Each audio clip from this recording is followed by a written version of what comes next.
Radio ముచ్చట్లు. కొన్ని మాధ్యమాలు కేవలం సమాచారాన్ని అందించవు, అవి సమాజాల గుండె చప్పుడుగా మారుతాయి.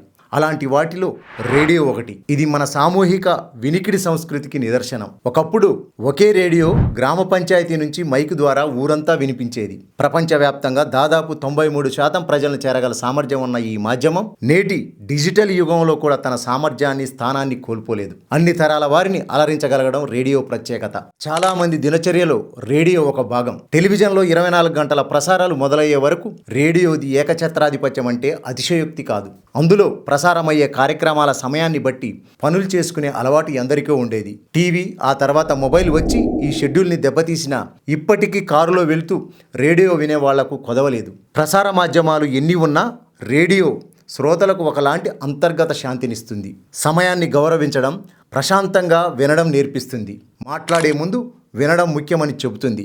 వినడం అంటే అర్థం చేసుకోవడం, విభిన్న స్వరాలకు స్థానం ఇవ్వడం. ఈ వినికిడి సంస్కృతి బలంగా ఉన్నప్పుడే సామాజిక సంభాషణలు ఆరోగ్యంగా ఉంటాయి. అంతేకాదు, దేన్నైనా చూసేటప్పుడు మనిషి నిష్క్రియాపరుడవుతాడు. కళ్ళప్పగించి చూడడం తప్ప మరేమీ చేయలేడు. అదే వినేటప్పుడు చురుగ్గా, అప్రమత్తంగా ఉంటాడు. తన పని తాను చేసుకుంటూనే వింటున్న సమాచారానికి దృశ్యాన్ని ఊహించుకుంటాడు. ఈ స్వేచ్ఛే రేడియోను ప్రత్యేకంగా నిలబెడుతుంది. రేడియో ఒక సమానత్వ వేదిక. చదువు, సంపద, వయస్సు ఇవేవి శ్రోతగా మారడానికి అడ్డంకులు కావు.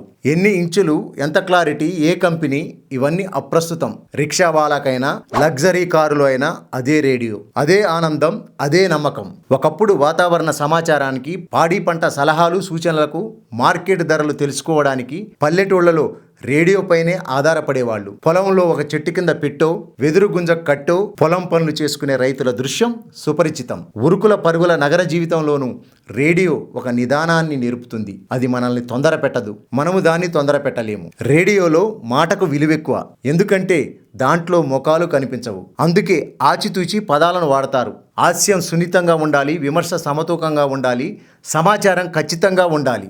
ఈ నైతిక క్రమశిక్షణే రేడియోను నమ్మదగిన మాధ్యమంగా నిలబెట్టింది. సంగీత ప్రసారాల్లో కూడా ఇదే లోతు కనిపిస్తుంది.